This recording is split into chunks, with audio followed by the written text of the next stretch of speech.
Hi, Annalisa. Annalisa, this is for you.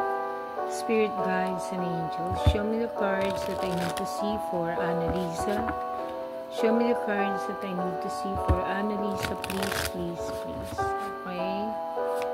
Para po kay Annalisa, para kay Annalisa. Thank you, thank you, thank you. Ito yung energy card, Annalisa, Judgment.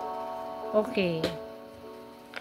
So, itong judgment, ang ibig sabihin nito is the upright position of the judgment indicates a moment of self-reflection. Kailangan daw, i-check mo rin yung sarili mo. You need to also consider looking at yourself. Baka may mali din sa'yo.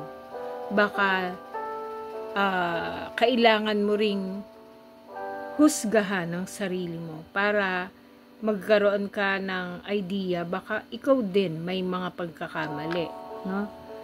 At you need to change those. Kailangan mong magkaroon ng isang desisyon na kailangan ay baguhin mo yung mga mali na yun sa iyo. Na maaaring marami ka ng kamalian, pero hindi mo matanggap eh. Kasi ma-pride ka, syempre, Aries ka. Now, you need to actually have a self-reflection, and you need to really likely close to reaching a significant stage in a journey. Mukhang meron kang pinagdadaan ng mabigat kasi. So, yung gusto mo talagang mangyayari yun eh. It's up to you eh. This journey may not have been an easy one. Maaaring hindi ito maging madali. But, you will find comfort in sharing your struggles and others to find camaraderie. Now's the time to face challenges head on. Kung may mga challenges ka na pinagdadaanan, harapin mo, kaya mong harapin yan. You are an Aries, and may tigas ka, okay? And you have an air of authority.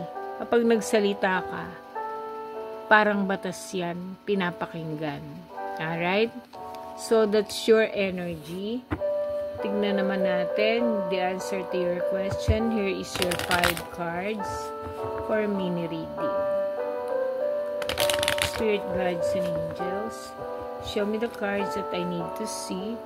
Show me the cards that I need to see for Annalisa, please, para po kay Annalisa. Show me the cards that I need to see for Annalisa. Please, please, please. Okay.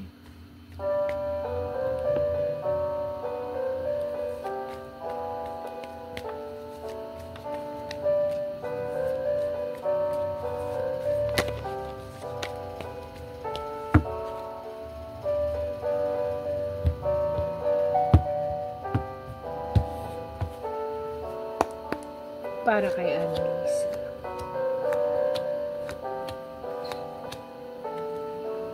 Okay. So,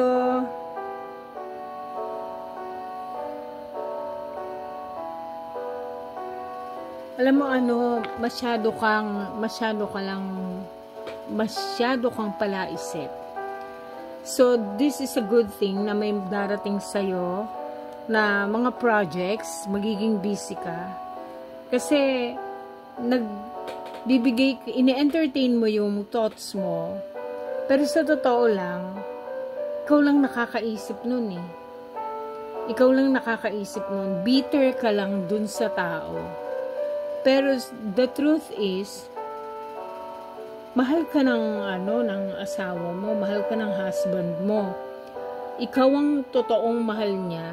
Pero hindi kasi araw-araw pinapakita yung pagmamahal, tila magiging mukha ka ng may hataw nun, di ba?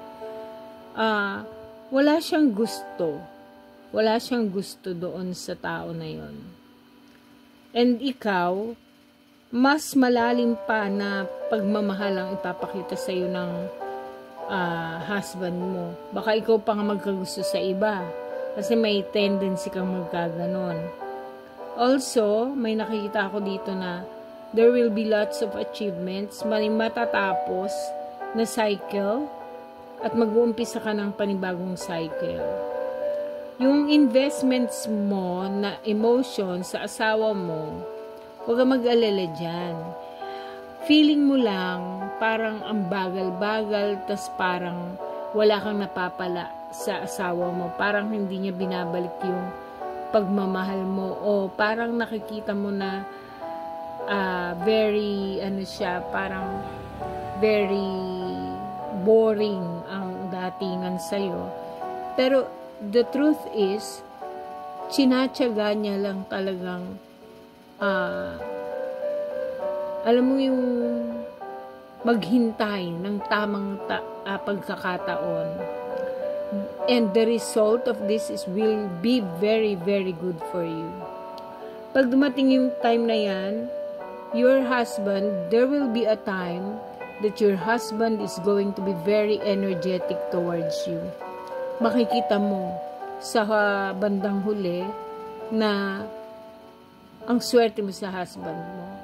At wala kang dapat ipag-alala. Kasi yung husband mo, energetic siya, action man, and matyaga siya. Meron siyang mga hinihintay na mga gagawin niya, and ang mabagal lang talaga, pero dun siya nakafocus.